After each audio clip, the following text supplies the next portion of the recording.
Welcome to the START podcast, somatic tools for alignment, regulation, and transformation. I'm your host, Jessa Hooley. This episode is recorded as part of START, a free somatic healing program for people with painful childhoods. Join START to get access to this podcast along with exclusive monthly on-demand classes led by me, a somatic trauma specialist. If you're ready to create a life of calm, confidence, and belonging, join START by visiting alwaysvibin.com or search Vibin Wellness in your Apple or Google Play App Store. That's alwaysvibin.com.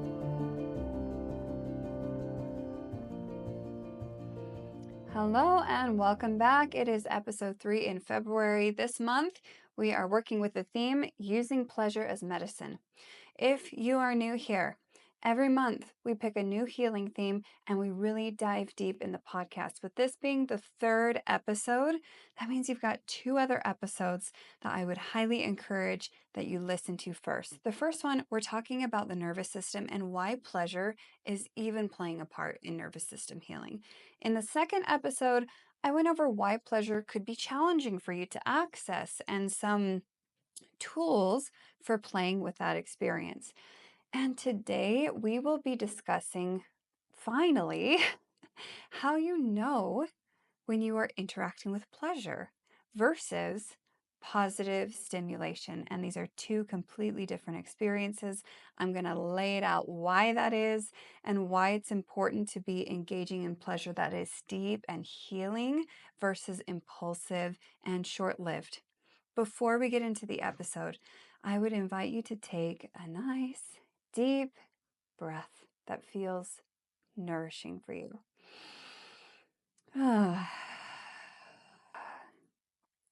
And a reminder, with this being a trauma-oriented podcast, there will be subjects that come up that are very likely to bring up sensations in your body. And if any of those sensations feel unwelcome, overwhelming, too much, or you're just not interested, take a step back, pause the podcast, and re-engage with the episode when you feel safe to do so. We learn so much better when our nervous system and our bodies feel like they are in safety. I introduced the 2 terms we're going to be playing with today. First is pleasure. That's the healing practice we're interacting with. If you are part of the START program, you will have seen the 2 free classes that are part of this month's program. If you're not, please just go join. The link is in the description. It is completely free. It is for you. And in both classes, we are interacting with pleasure in our bodies throughout the practices. When we're talking about pleasure as a healing practice, it is an embodied experience. This has been brought up in episodes 1 and 2. Pleasure is received through sensations in our bodies. It is deep. It is nuanced. You can feel pleasure on multiple levels as you experience it. Versus positive stimulation.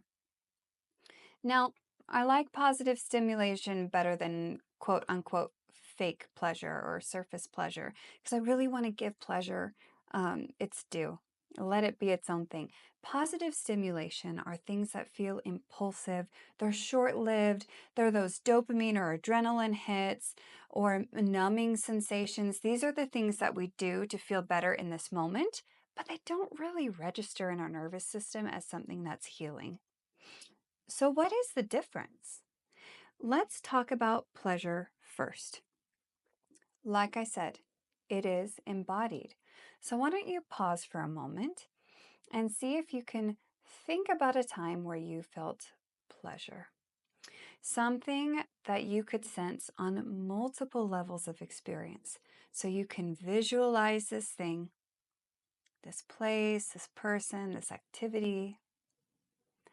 You can have some sort of a sensory experience with it. Do you feel like a quality of color? Was there a smell or a song playing? Maybe a texture? And what happens in your body as you interact with this thought, this memory, or this dream of something that you want? When we are with pleasure, it is more than a thought, it is a sensation. Common sensations for pleasure can be either on the break side, the calming side of our nervous system, that's the parasympathetic side. So this can be like sensations that feel warm, grounding, pleasurably heavy, like a weighted blanket or that deep pressure touch. It can feel slow or awe. It can just feel steady. It can feel soft. See how all these words resonate with a certain part of your nervous system. It's that slow energy that's also present. Sensations for pleasure can also be energizing, mobilizing. Pleasure can feel light, bubbly, excited. It can feel like a flush in your cheeks as you smile, a pounding in your heart as you laugh. It can feel like movement that's bouncy and sporadic in your body. It can feel like flowing. Imagine dancing. It can be a gasp. It can feel a lot of different ways. But in all of these scenarios, it is directly a feeling that has depth to it. You feel it in more than one place, and you feel it deeply in your body. It doesn't feel like a surface level experience. And particularly, it doesn't feel, and if you're listening, I have my hands up by my head, it doesn't feel like it lives up here in your brain space. A lot of times when we talk about the positive stimulation, those experiences are up in your brain. It feels very fleeting. It feels just outside of the body. Pleasure is something that resonates deeply. You feel like you're soaking it in like a sponge, whether that's a big feeling that's very energizing and mobilizing, or something that's very calming and slow and steady. So there is consistent connection and presence when we are in pleasure. Positive stimulation is different because it doesn't have the depth, it doesn't have the nuance, it doesn't have the stay power. It's a in the wind. Big charge, disappear. This can equally be experienced on both ends of the spectrum when we're talking about the break, the parasympathetic break, or the energizing, mobilizing energy. Let's talk about both. When we're talking about positive stimulation, now when I talk about these, the break, the ones that are more dissociative, I'm still going to use positive in the way that it's bringing in stimulation to help you cope with something. So these are things you reach for when you don't want to feel something, whether that's boredom, whether that's quiet, whether that's angst, whether that's grief, anything. So when we're talking about the break side of your nervous system, these positive stimulation practices, I'll put that in air quotes, would be things like doom scrolling on your phone. 3 hours has gone by. You don't really remember much of anything. We've all been there these days. Maybe it's completely dissociating and spacing out in your bed. You go lay down, it's your horizontal time. You're daydreaming. Someone comes in, you just sink into the bed. Another popular one is binge watching Netflix or Prime or whatever thing you're subscribed to.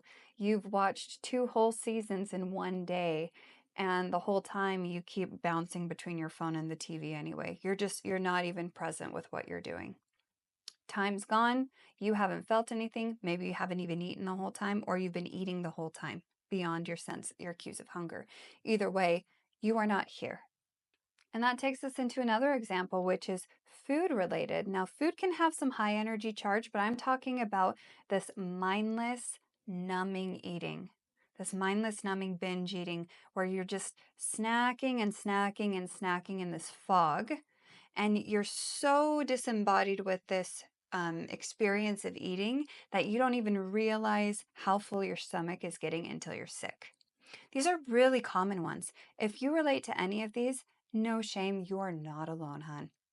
This happens all the time because instinctually we're reaching for pleasure, but without practice, we don't know how. So instead, we're getting into these positive stimulation exercises. And the ones we just went over, those are on the break side, where you're slowing down, you're trying to disconnect from any sense of awareness of the body. Now let's move to the gas side of your nervous system, your sympathetic energy. This is your energizing, mobilizing part of your nervous system. Positive stimulation on this side can look like adrenaline seeking. Maybe you like to drive super fast, or you gamble, or you take risks in ways that just feel really impulsive and explosive. Another one is binge shopping, where you're just adding to cart, adding to cart. 3 days goes by, a package shows up on your front step, and you can't even remember what's in there. That's how impulsive this experience was, is you needed it in that time, and now there was no awareness while you were engaged in that activity. Another high energy positive stimulation is overworking yourself. You get a rush from being productive. This can go either in the office, where you're sitting down and you're working till 10 p.m. You're working 100 hours a week when you don't have to, and you're just grinding until you burn out. Or this could be at home. You turn into a tornado as you rage clean your house.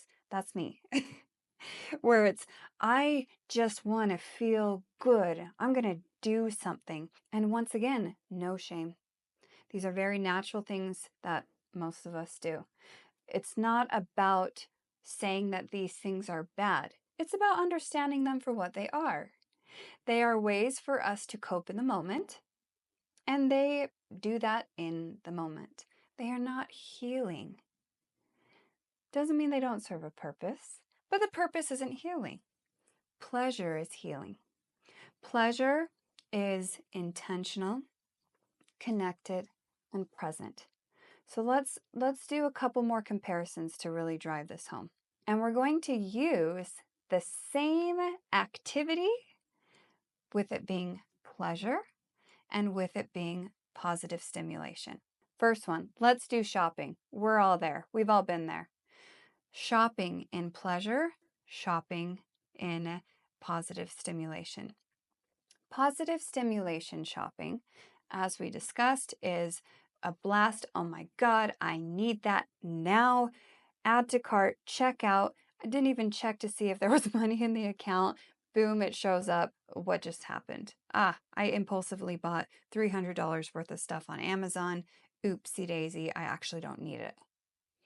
That is positive stimulation shopping. How would you practice shopping in pleasure? What do you think?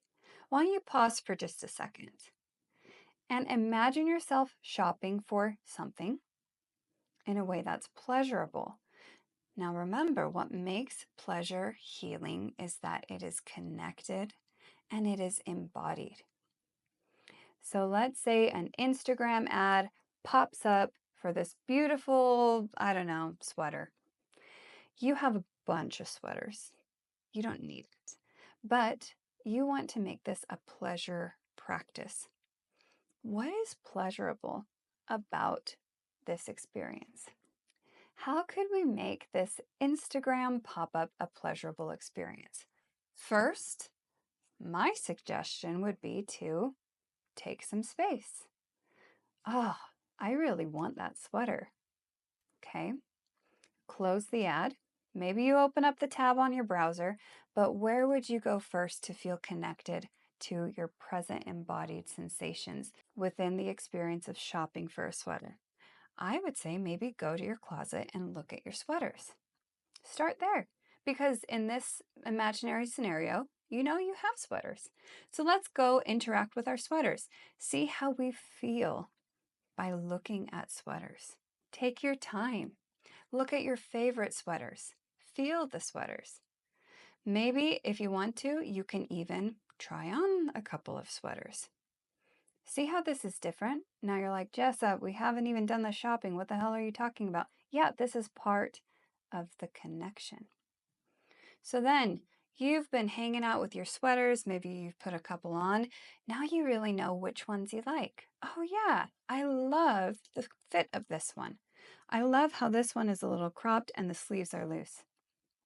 Ah, and this other one, I really never reach for it because it's too tight on my arms. Now we go back and we go shopping. We open up that Instagram ad. We open up the tab and we look at the sweater. And we are present with what we're actually seeing on the screen. And you're looking at the sweater on the screen and you're like, how about that? That sweater actually fits exactly like the one I love so much. It's got the loose sleeves, it's got the right cut. No wonder I loved that sweater so much. But wait a second, I have like 4 in that color. There's a reason I'm always leaning towards brown. I look so good in it. But wow, I just realized like, yeah, I do love wearing brown. I have so many brown sweaters. How funny is that, that I love this sweater so much because it's just so me. This feels good. You're connecting with the sense of awareness of who you are, what you like, your preferences. You're being tender with yourself. You're being compassionate. You're being curious. All these things are coming in. Now, at this point, I would say it's safe to say that you can make a very informed, happy, pleasurable decision whether you decide to buy the sweater or not. This is not about saying you never buy the sweater. Maybe you do. Maybe you decide you need 5 brown sweaters instead of 4. That's not the point. The point is that you have been in your body the whole time. You gave yourself time to connect with the experience of buying a sweater. Why did I want to have this sweater in the first place? Yeah, I love how comfortable these feel. I love how cozy they feel. I love the texture. I always just feel so relaxed when I'm wearing these sweaters. Do you feel the difference? It takes more time. Yeah. Like, God, really? I have to do that for every purchase? No. But when you're practicing pleasure, because remember, we're using pleasure as a practice, using pleasure as healing. And healing practices are intentional, they require time. This is how you make mundane, everyday things pleasurable healing practices. Let's do eating. We all eat. And if there's one thing I know that many childhood trauma survivors, particularly those in female bodies, have a really challenging relationship with food. The activity is eating. In the first scenario, the positive stimulation, eating is either one of two things. It's in a fog or it's explosive. Those are kind of the two ends of the spectrum, just to keep things very simple. So you're either on the couch watching TV with an entire bag of chips and you're eating them mindlessly until you have a stomachache. That's the foggy eating. On the other side, we have the really ravenous, impulsive, explosive eating. This could look like, oh my God, these powdered donuts are amazing. I need another one. I need another one. P.S. I can use this example because this is what happened to me about a week ago. I need more of these donuts because they taste so damn good. And by the time you get to your whatever 4th donut, you're sick of the taste. Now it actually kind of repulses you. You never want to see a powdered donut again. Both scenarios, we have participated in eating in a disembodied way. It hasn't been pleasurable. It might have been sensational in the one example with the donuts, or it might have been numbing, but either way, it was short-lived, disembodied, and we couldn't connect with the experience until we were all the way on the other end, where we're either disgusted with the food because we ate too much, or we're disgusted with ourselves because we feel really unwell. What if we were to make eating, let's just pick the donuts, eating the donuts, a pleasure practice? How could we really enjoy this donut in a way that's healing? So let's take it back. Pleasure is connected and it is present. So let's say I've got a box of donuts, powdered donuts on my counter. How would I really make this a pleasure practice that is healing? First, let's do what we did in the last one. Let's give ourselves a little space. We're looking at the donuts. Ooh, those donuts look so good. And we become embodied. We become curious of, even me talking to you about this, I feel my glands salivating in my mouth. Ah, they smell so good. I feel myself drooling. Maybe you turn to the person that's with you or your pet, or you just say to yourself, oh man, those smell so good. Those look delicious. I can imagine that in my mouth. Expressing what we can feel can help us really connect with what we feel. And then we decide to take a donut. That's actually part of this process of pleasure. We intentionally decide to take a donut.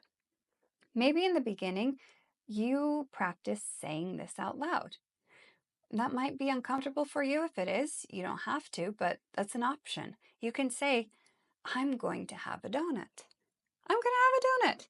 You can say it with whatever tone or inflection feels best for you. And then you grab a donut and you have chosen intentionally. You didn't mindlessly sneak a donut. You didn't try to hurry and grab one and shove it in your mouth before anybody can see.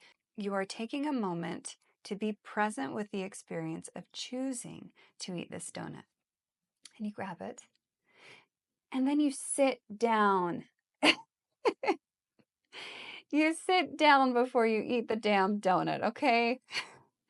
Because how can we be present if we hurry up and shove it in our mouth before we do the next thing? Remember, this is a healing practice. Pleasure as healing in a practice. So we pause. We take the donut somewhere where we can be comfortable eating it. Now, if standing is that for you, then of course you can stay standing. But we are letting our bodies be in a safe, comfortable place so that we are more able to register the sensation of pleasure as we eat it.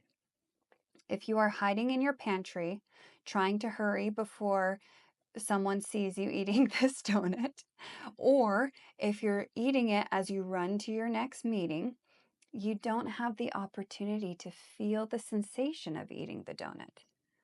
And remember, it's an embodied experience. So, and for it to be embodied, we have to be able to connect with the sensations. So we get our bodies in a place where we are able to connect with the sensation.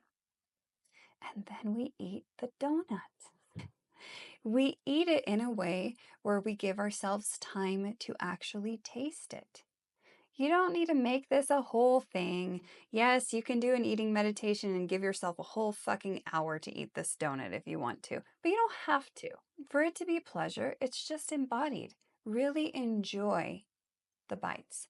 Notice why you enjoy the bites. It tastes sweet. Oh, I love the texture. It's so funny to feel all the powdered sugar on my lips. Take your time to really notice the sensations of eating this donut. That's a pleasure practice. And you can apply this to really anything. That crazy drive you went on where you're just feeling the adrenaline, maybe you decide to go somewhere scenic and you decide to take note in your audio journal about what you were seeing and how it felt to see that thing. What memories came up for you while you were there? Maybe instead of doom scrolling, you decide to find your favorite creator on YouTube. This can be a humorous person that makes shorts, and you decide to just commit a certain amount of time to their videos, and you comment on each of them. You notice how each of their silly, stupid shorts made you feel, and you leave a comment saying, oh, this made me feel this. That's a pleasure practice while looking at your phone. Pleasure is available to you in endless ways. Now you can start to play with differentiating between positive stimulation and pleasure, and also letting it really land for you that it's not necessarily about the activity. Certainly, there are some activities that are quite outside the window of pleasure. However, most of the things we reach for when our nervous system is asking for pleasure can actually be done in a way that is healing and is pleasurable when we take the time to bring ourselves into connection with that activity, when we can sense into our sensations, slow things down, and make it intentional.